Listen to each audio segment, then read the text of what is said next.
All right, thank you for tuning in to my tutorial video on how to get low-key backgrounds. It's not difficult as long as you understand a few basics. So one of the basics is we've got black paper back here. So if we go back here, you see all this paper, but the light sources are right up here. So that black paper is so far away, it's barely getting any of the light compared to me, which is right next to the light. So that's a key feature on how to get low key, where you put the light source really close to your subject and everything else, you move the light far enough away so that the light can't reach it with any kind of intensity. And then you get looks like this.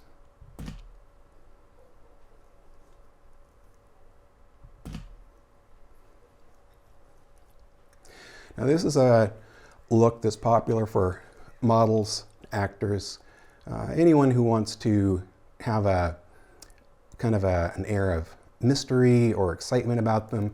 It's not as popular in the professional world as high key. High key is very popular for medical. Gray is very popular for corporate real estate, those kinds of things.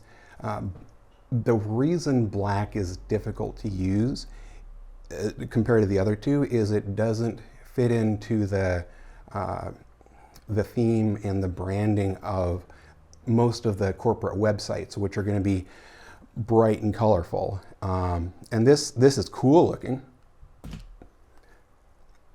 but it's not bright and colorful. So this might be something that you do use in your work. You just have to be a little bit more selective about where you want to place it.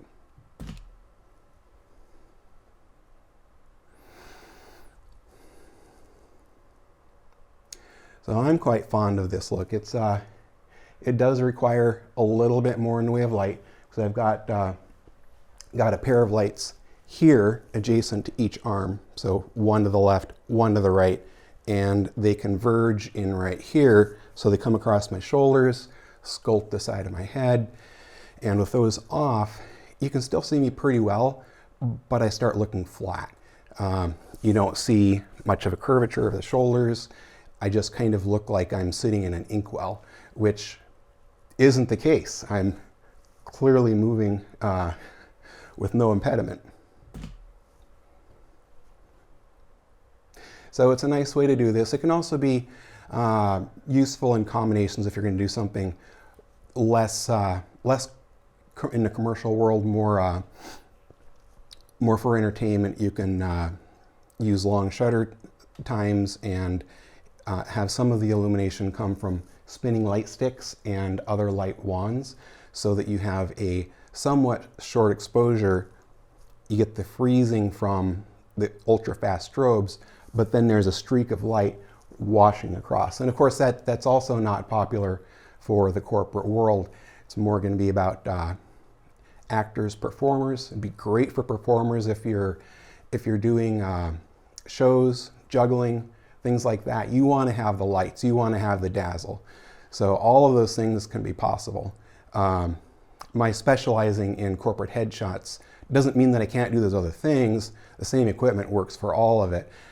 But the majority of what I do is going to be for larger organizations. I can work with smaller groups if you need that. And we can do this in studio. We can also do this on location. I've got a portable kit for that.